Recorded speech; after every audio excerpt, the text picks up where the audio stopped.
Извадоци од Евангелието според Лука. Глава 2, од 1 до 52 стих. Во тоа време, римскиот император Августус издаде заповед за прв попис на населението во неговата земја. Во времето на тој попис, управник на Сирија беше Кириније. Тогаш секој отиде да се запише во местото на своето потекло. Така и Јосиф, кој беше потомок на царот Давид, тргна од галилејскиот град Назарет во јудејскиот град Витлеем, родното место на Давид. Јосиф отиде таму да се запише заедно со својата бремена свршеница Марија. Додека беа таму, нејзе и дојде времето да се породи. И роди син, незино првороденче. Го пови и го положи во јасли, бидејќи за нив немаше место во преноќевалиштето. Во истиот тој крај имаше пастири кои ноќеваа во полето, чувајќи ги своите стада. Одеднаш ангел Господов им се јави и славата Господова ги осветли, од што тие многу се исплашија. Но ангелот им рече: не плашете се, ви носам радосна вест, што ќе ги израдува сите народи. Денес во Давидовиот град ви се роди Спасител, Христос, Господ. Доказ за ова ќе ви биде следното: во јаслите ќе најдете новороденче во повој.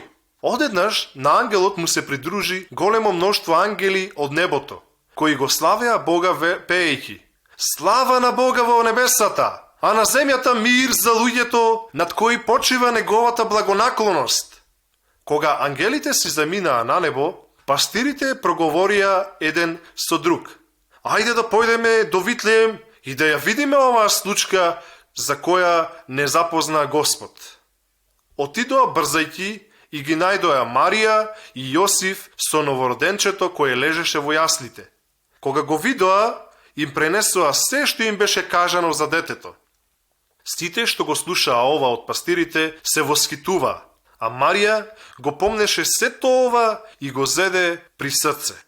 Потоа пастирите се вратија, пеејќи му славопои на Бог за сето она што го слушаа и видоа, зашто се беше онака како што им кажаа ангелите. На 8-миот ден, при обрежувањето на новороденчето, му беше дадено името Исус, како што го беше нарекол ангелот уште пред да биде зачнат. Кога помина времето на нивното очистување, согласно со Мојсеевиот закон, Јосиф и Марија го донесоа детето во Ерусалим за да го посветат пред Господ. Како што е пропишано со законот Господов, секое првородено машко дете да му биде посветено на Господ. Отидоа да принесат и жртва, 2 грлици или 2 гулапчиња, како што се бараше според Господовиот закон. Во тоа време во Ерусалим живееше еден човек по име Симеон. Тој беше добар и богобојазлив човек и го очекуваше избавувањето на Израел. Светиот Дух беше во него. Тој беше добил уверување од Светиот Дух дека нема да умре додека не го види ветениот од Господ Месија. Поттикнат од Светиот Дух, Симеон дојде во храмот, токму кога родителите го донесоа детето Исус во храмот, за да го извршат за него она што беше пропишено со законот. Симеон го зеде детето в раце и упати благодарност кон Бог, велики: сега можеш да го отпуштиш во мир својот слуга, Господе, зашто ти го одржа своето ветување. Моите очи го видоа спасението од тебе, кое ти го приготви пред очите на сите народи, светлина што ти ги просвети незнабожците и ќе го прослави твојот народ Израел. Таткото и мајката на новороденчето се восхитуваа од овие зборови искажани за детето. Тогаш Симеон ги благослови и рече на Марија, мајката на детето: ова детенце е избрано од Господ за пропаст и за спасение на мнозина во Израел и како знак против кој луѓето ќе зборуваат, откривајќи ги своите тајни мисли, а тебе тагата како меч ќе ти ја прободе душата. Таму беше и една многу стара пророчица по име Ана, ќерка на Фануел од Ашеровото племе. По своето моминство таа живеела во брак 7 години, а потоа останала сама до својата 84 година. Таа беше постојано во храмот и му служеше на Господ и дење и ноќе, постејќи и молејќи се.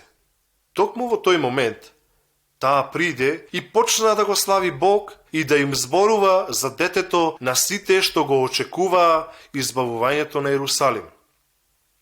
Кога Јосиф и Марија извршија се што беше пропишано според законот Господов, се вратија во својот град Назарет во областа Галилеја. Детето растеше и зајакнуваше, исполнувајќи се со мудрост, и Божиот благослов почиваше врз него. Родителите на Исус одеа секоја година во Ерусалим за време на празникот Пасха. Кога Исус имаше 12 години, тие отидоа со него на празникот како и обично. По празникот тие тргнаа дома, а детето Исус остана во Ерусалим без знаење на неговите родители. Мислејќи дека е некаде меѓу патниците, тие патуваат цел ден, барајќи го меѓу роднините и пријателите. Бидејќи не го најдоа, се вратија во Ерусалим да го бараат. По 3 дена го најдоа во храмот, каде што седеше со еврејските учители. Ги слушаше и им поставуваше прашања. Сите што го слушаа беа воодушевени од неговите умни одговори. Кога го видоа, неговите родители се изненадија. А мајка му рече: "Зошто ни го направи тоа, чедо мое? И татко ти и јас се изнамачивме барајките." Тој им одговори: "Зошто сте ме барале? Зар не знаете дека јас треба да бидам во домот на мојот небесен татко?" Но тие не го разбраа неговиот одговор. Потоа Исус се врати со нив во Назарет и им беше послушен. Мајка му грижливо ги редеше во своето срце сите овие случаи. Исус растеше и напредуваше во мудрост, здобивајќи се со благонаклоност и кај Бог и кај луѓето. Глава 5 од 1 до 11 стих. Еднаш Исус стоеше на брегот на Генесаретското езеро, а луѓето се туркаа кон него, за да ја слушнат Божјата порака. Тој здогледа 2 бродчиња извлечени на брегот. Рибарите беа излегле да ги чистат своите мрежи. Исус влезе во едно од бродчињата, кое му припаѓаше на Симон, и го замоли малку да го оттурне од брегот. Потоа Исус седна на бродчето и започна да го поучува народот. Кога заврши со говорот, Исус му рече на Симон: "Одвеслај понатаму и фрлете ги мрежите за риболов." Но Симон му одговори: "Учителе, цела ноќ се мачевме и ништо не уловивме. Но штом ти заповедаш, ќе ги фрлам мрежите." Кога ги спуштија мрежите, уловија толку многу риби, што речиси им се искинаа мрежите. Ги повикоа другарите од другото бродче да дојдат и да им помогнат. Тие дојдоа и ги наполнија 2 бродчиња со толку риба, што бродчињата речиси потонаа. Гледајќи го ова, Симон Петар падна пред Исус на колена и рече: "Оди си од мене, Господе, јас сум грешен човек."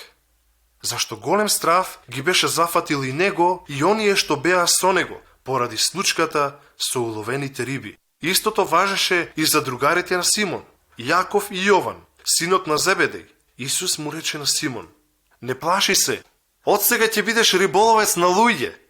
Тогаш тие ги излекоа бродчињата на копното, оставајќи се и тргнаа по Исус. Глава 7 од 1 до 17 стих. Кога Исус го заврши своето излагање пред народот, замина во Капернаум.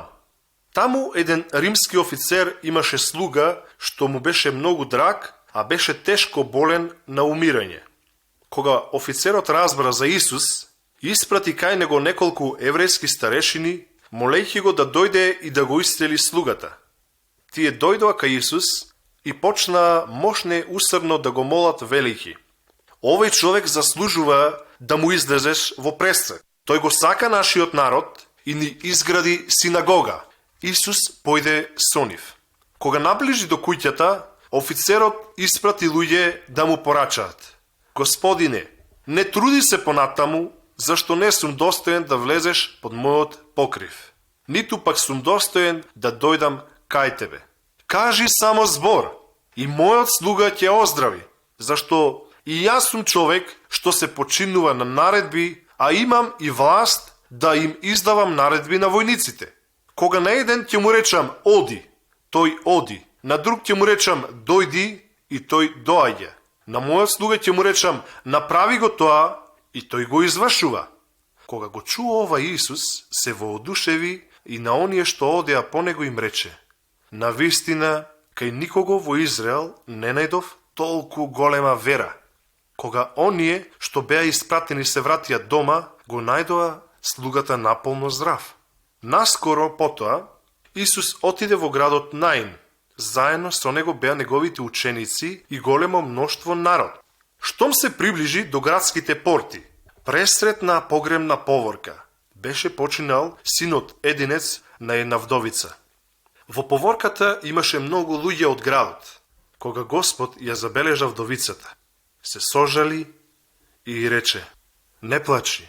Потоа приде до ковчегот и го допре. Луѓето што го носеа застанаа, а Исус рече: момче, ти наредувам да станеш. Покојникот стана и почна да зборува, а Исус и го предаде на мајката. Страв ги обзеде сите и му оддаваа слава на Бог велики. Голем пророк се појави меѓу нас. Бог дојде за да го спаси својот народ. И оваа вест за Исус се разнесе по цела Јудеја и по целата околина. Глава 8 од 22 до 25 стих. Еден ден Исус се качи на бродче заедно со своите ученици, на кои им рече: да преминеме на другата страна од езерото. И испловија. Додека пловеа, тој заспа. Одеднаш езерото го зафати силна бура и бродчето беше во опасност да потоне, а нивните животи беа загрозени. Учениците дојдоа кај Исус, го разбудија велејќи: учителе! Учителе! Изгинавме! Исус се разбуди и им заповеда на ветрот и на разбрануваното езеро да се смират. Настапи длабока тишина. Потоа им се обрати на учениците: каде ви е верата? А тие, стаписани и зачудени, си шепотеа еден на друг: кој е овој човек, што и на ветровите и на броновите им наредува и тие му се покоруваат? Глава 9 од 10 до 17 стих. Апостолите се вратија кај Исус и му раскажа за она што го беа направиле. Тогаш тој ги поведе насамо на едно тивко место во околината на градот Бетсаида. Но кога народот разбра, се упати кон него. Тој ги прими и им говореше за Божјото царство и ги исцелуваше сите оние на кои им требаше исцелување. На квечерина, кај Исус дојдоа неговите 12 ученици и му рекоа: пушти го народот да отиде до околните села и куќарки и да си најде преноќиште и храна, зашто местово е пусто. Но Исус им рече: дајте им вие нешто да јадат. Тие му одговорија: имаме само 5 векни леб и 2 риби, освен ако сакаш да појдеме и да купиме храна за сиот народ. А имаше околу 5000 души.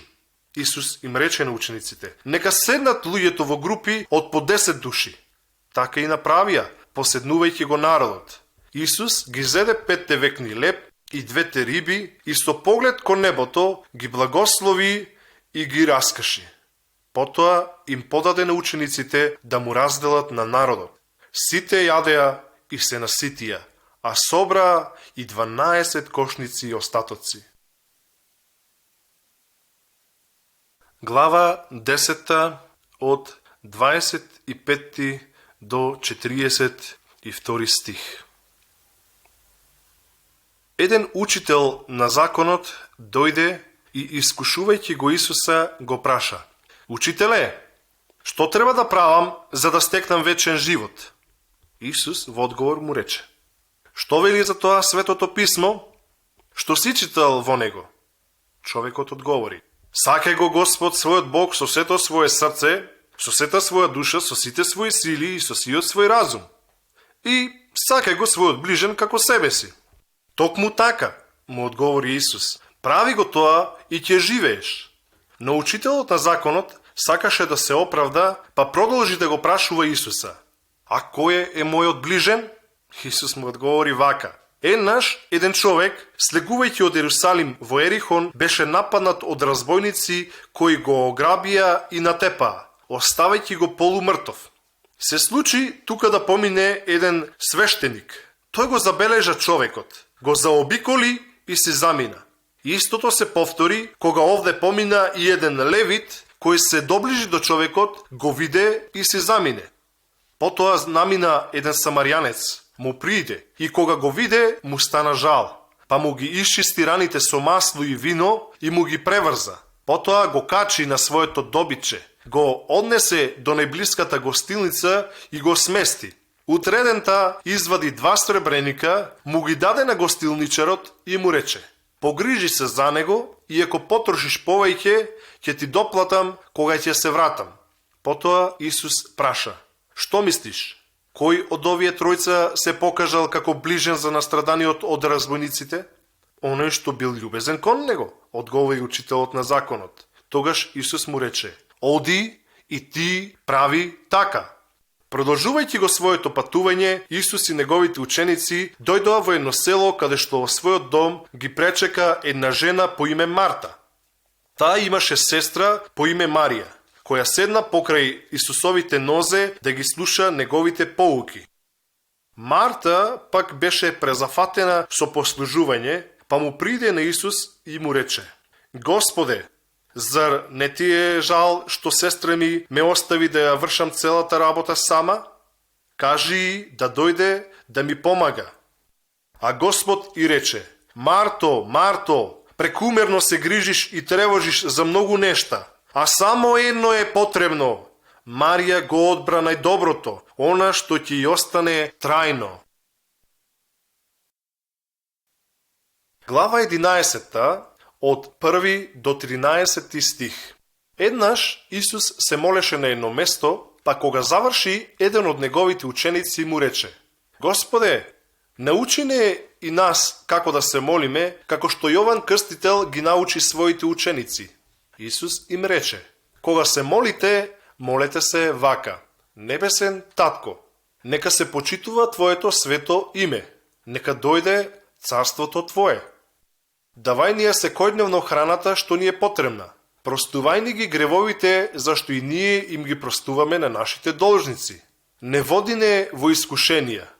Потоа Исус продолжи: Замислете си дека некој од вас оди на полноќ кај својот пријател и му вели: Пријателе, позајми ми 3 парчиња леп, зашто од пат ми дојде еден пријател, а јас немам што да му изнесам за јадење. Замислете, вашиот пријател од внатре да ви довикне: Не досадувај, вратата ми е веќе заклучена, а и децата ми се веќе легнати. Не можам да станам и да ти дадам. Ве уверувам дека ако не стане да ви даде затоа што ви е пријател, ќе стане и ќе ви даде се што ви треба ако бидете упорни. Затоа ви велам: молете и ќе добиете, барајте и ќе најдете, тропајте и ќе ви биде отворено. На секој што моли, ќе му се даде, секој што бара, ќе најде, на секој што тропа, ќе му биде отворено. Дали некој од вас, татковци, би му дал камен на синот ако тој ве моли за леб? Дали би му дале змија ако тој ве моли за риба? Дали би му дале скорпија ако тој ви побара јајце? Кога вие, кои сте лоши, знаете да им давате добри нешта на вашите деца, колку повеќе вашиот небесен татко ќе им го даде Светиот Дух на оние што го молат. Глава 14 од 15 до 24 стих. Кога го чу ова еден од оние што седеа на трпезата, му рече на Исус: Блазен на оние што ќе седат на трпеза во Божјото царство. А Исус му одговори: Си беше еднаш еден човек кој приготви голема вечера и им упати покани на голем број гости. Кога дојде времето за вечерата, тој го испрати својот слуга да ги повика гостите, велејќи им: Дојдете, се е подготвено. Но сите тие еден по друг почнаа да се изговараат. Првиот му рече: Купив нива и морам да одам да ја видам. Простете, но не можам да дојдам. Вториот му рече: Купив 5 зевгари волови и морам да одам да ги испробам. Простете, но не можам да дојдам. Третиот му рече: Што туку се оженив и не ќе можам да дојдам. Слугата се врати дома и му раскажа се на својот господар. Домаќинот многу се налути и му рече на својот слуга: оди бргу по крстопатите и по градските улици и доведи ги сиромасите, куците, слепите и сакатите. Набргу слугата го извести: господару, направено е секако што заповеда, но има уште слободни места. Тогаш господарот му рече на слугата: излези по патиштата и меѓу оградите и поттикни ги луѓето да дојдат, за да ми се наполни куќата. Ве уверувам дека ни еден од оние што беа поканети на почетокот нема да вкуси од мојата вечера. Глава 15 од 11 до 32 стих. Исус продолжи: еден човек имаше 2 сина. Дојде кај него помладиот син и му рече: татко, дај ми го мојот дел од имотот сега. И таткото им го раздели имотот. По неколку дни помладиот син го продаде својот дел и замина со парите во далечна земја. Таму ги потроши сите пари, живеејќи во разврат. Кога потроши се што имаше, земјата ја зафати голем глад и тој се најде во немаштија. Отиде како наемник кај еден тамошен човек кој го прати во полето да му ги чува свињите. Страден беше да си го наполни стомакот со желадите што ги јадеа свињите, но никој не му ги даваше. Конечно, тој се свести и рече: сите наемници кај татко ми имаат храна во изобилство, а јас овде гладувам. Ќе станам, ќе појдам кај татко ми и ќе му речам: татко, ви сгрешив и на Бог и на тебе. Повеќе не сум достоен да ти бидам син. Прими ме кај тебе како твој наемник. Така, тој стана и се упати кај татка си. Тој беше уште далеку кога таткото го забележа. Му падна жал и му притрча во пресет. Го гушна и го бакна. Синот почна да му зборува велејќи: татко, ви сгрешив и на Бог и на тебе. Повеќе не сум достоен да ти бидам син. Но таткото го прекина, заповедајќи им на своите слуги: донесете ја бргу најдобрата облека и облечете го. Ставете му и прстен на раката и обувки на нозете. Доведете го најдоброто теле, заколете го, да јадем и да го прославиме ова. Зашто овој син беше мртов за мене, а сега оживе, беше загубен, а сега е најден. И така започна прославата. Постариот син пак беше на нива. Враќајќи се дома, тој уште оддалеку слушна песни и игри. Па повикувајќи еден од слугите го праша: што е тоа? Брат ти се врати, му одговори слугата. Па татко ти го закла најдоброто теле, радосен што го виде здрав. Постариот брат се налути и не сакаше да влезе дома. Излезе татко му и почна да го моли. Но тој му рече на татка си: еве, јас ти работев како роб сиве овие години и никогаш не ти бев непослушен, а ти ниеднаш не ми даде ниедно јаре, за да се провеселам со пријателите. А кога се врати овој твој син, кој по блудници го потроши сиот свој имот, ти му го закла најдоброто теле. Таткото му одговори: сине, ти си секогаш овде со мене и се што е мое е и твое. Но требаше да се радуваме и да прославиме, зашто брат ти беше мртов и оживе, беше загубен, но сега е најден. Глава 18 од 35 до 43 стих.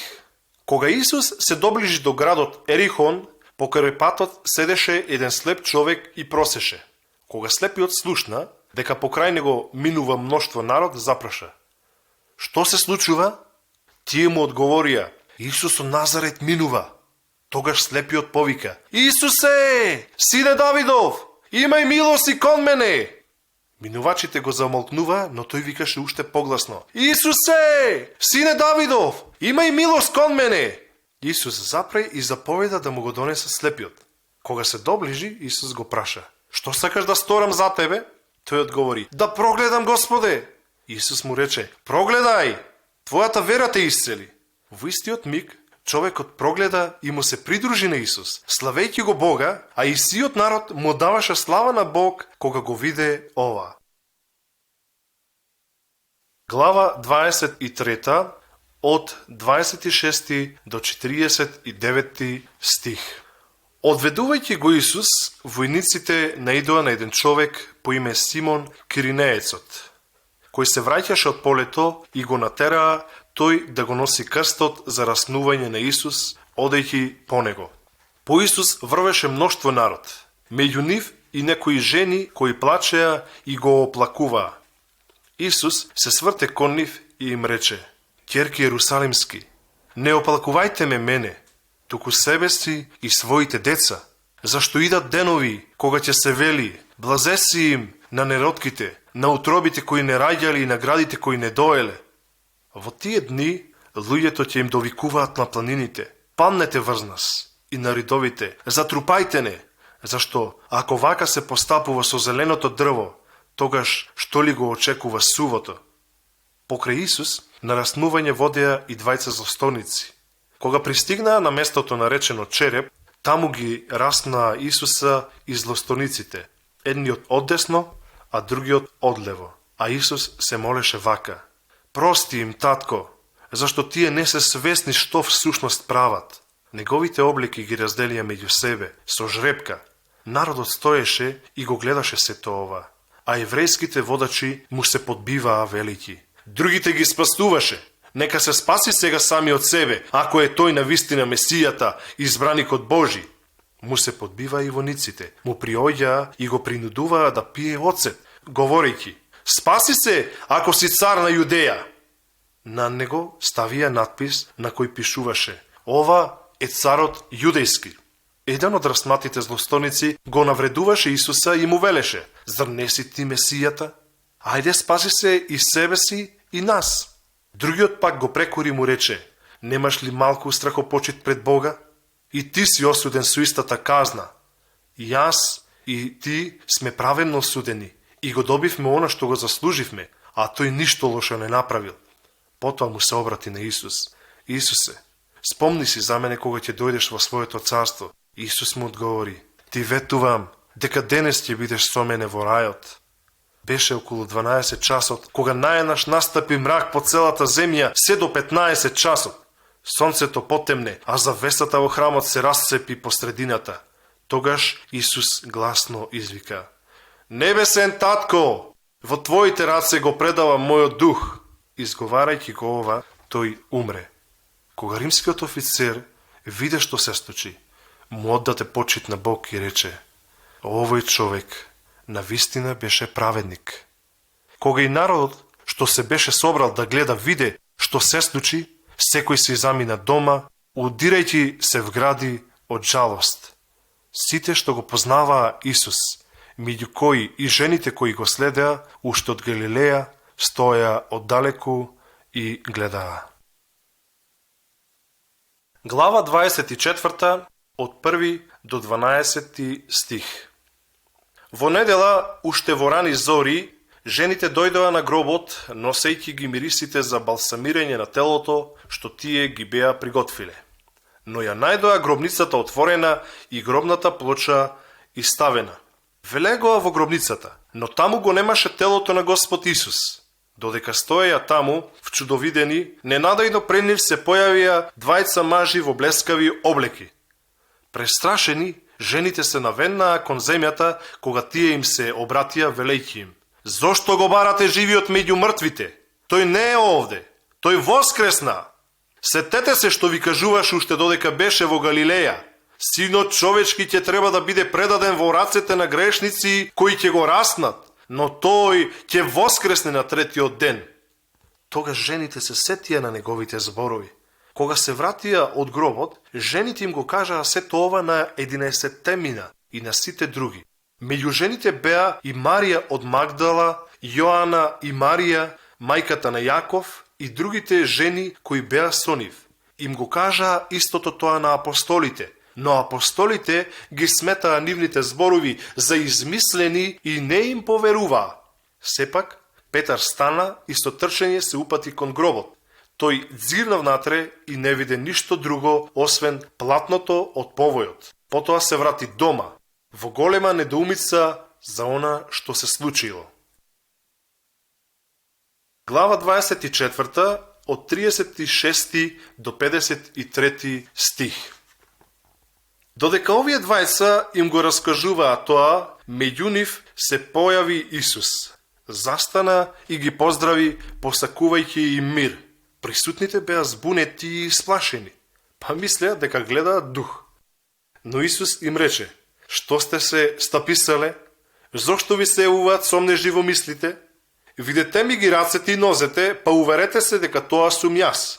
Допрете ме и ќе се уверите, зашто духот нема ни месо ни коски, а гледате дека јас имам?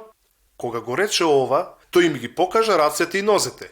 Од радост и од возбуда, тие не можеа да им веруваат на собствените очи. Затоа Исус им рече: имате ли овде нешто за јадење?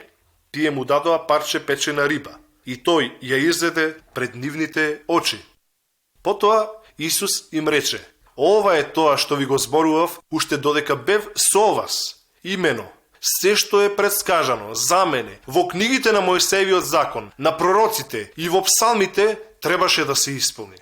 Тогаш им ги просветли умовите за да им стане јасно Светото писмо и им рече: запишано е дека Месијата треба да пострада и да воскресне на третиот ден, дека во неговото име ќе се проповеда пораката за покаяние и простување на гревовите меѓу сите народи, почнувајќи од Ерусалим. Вие сте сведоци за тоа. Јас ќе ви го испратам она што мојот небесен татко го вети, а вие останете во градот се додека врз вас не слезе сила одгоре. Потоа Исус ги поведе надвор од градот, во близина на Бетанија, каде што ги подигна своите раце и почна да ги благословува. Додека ги благословуваше, се подигаше над нив и се вознесе над небото. Тие му се поклонија и восхитени се вратија во Ерусалим, каде што целото време го минуваа во храмот, славејќи го Бога. Амин.